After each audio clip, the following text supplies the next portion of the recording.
As you all no doubt have surmised, I am doing a full test and review of the Early Viking Sword by the Medieval Shoppe, based out of Australia.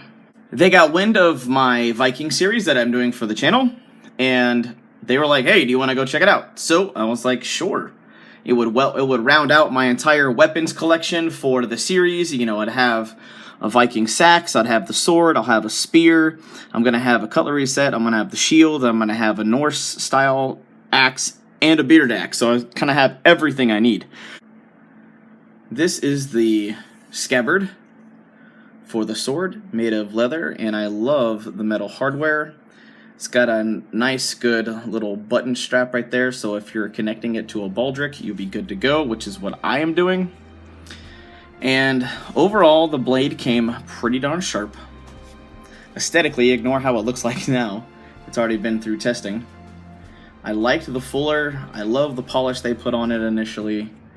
And the handle, everything felt really good in the hand. It's a little thinner than I was hoping for. As you can see, it kind of just sinks in a little bit too much. But the handle length was just about right. But this is something I want you to be aware of. It came loose.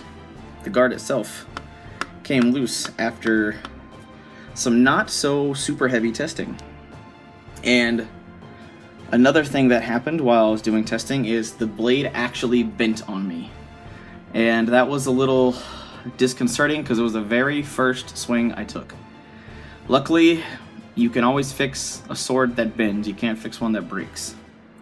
So I was talking it over with my buddies Tobin Yeto and James Helm, two very respected bladesmiths in their field.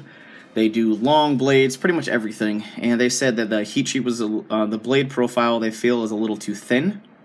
As you can see, is extremely thin, and they feel the heat treat might have been a little too soft because this blade flexes a little too much. But I'm done jibber jabbering. Let's shut the hell up and go to testing.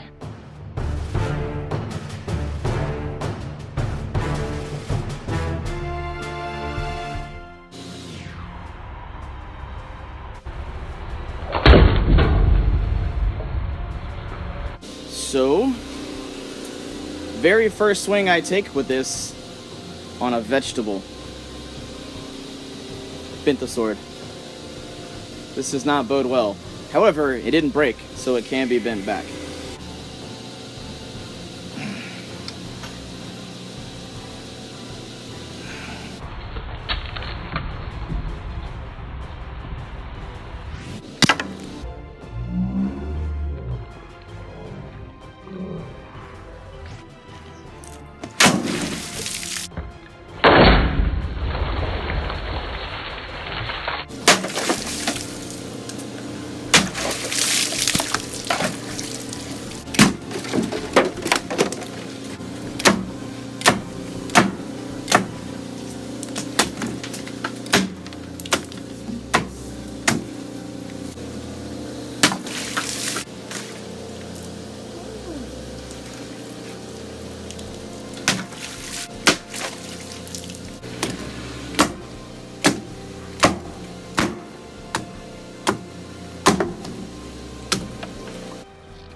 Now, as you guys can see, it did amazing. Outside of that, it stayed pretty sharp. I liked it other than the flaws that, with the guard coming loose, which was pretty concerning, and the fact that the blade bent on a vegetable, a pumpkin, like it bent almost completely in half on a vegetable. I didn't do it on wood, I didn't do any chopping tests, nothing crazy abusive. A pumpkin is, some consider the consistency, or if it's that difficult to get through, you can get through flesh and, you know, a human target for war. So I was like, okay, and they, you know, this is supposed to be a battle-ready sword, and the guard came loose and the blade bent first day. So I'm very apprehensive of giving this my recommendation. If you want a sharpened true blue carbon steel blade and don't want to pay a whole lot of money, because this is about $241 US, and for a what they call a functional sword that's actually pretty dirt cheap in the realm of swords and high quality stuff. But as far as using this as a combat ready tool, I do not give this my recommendation.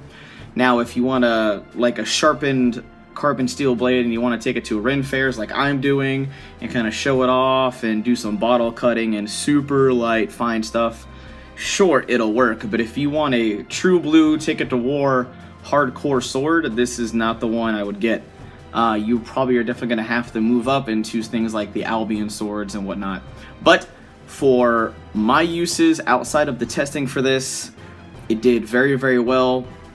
And it'll do very well for the Ren Fair. It gives me the right look, it fits the part, it plays the part. I was able to bend it back into shape, so it'll work for me when I go and take photos and goof off at the Ren Fair.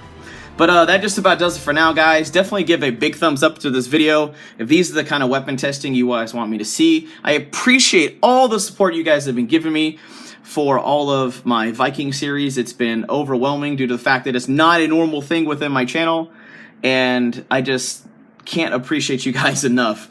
But that just about does it. I hope you guys have an absolute wonderful day. I'm out.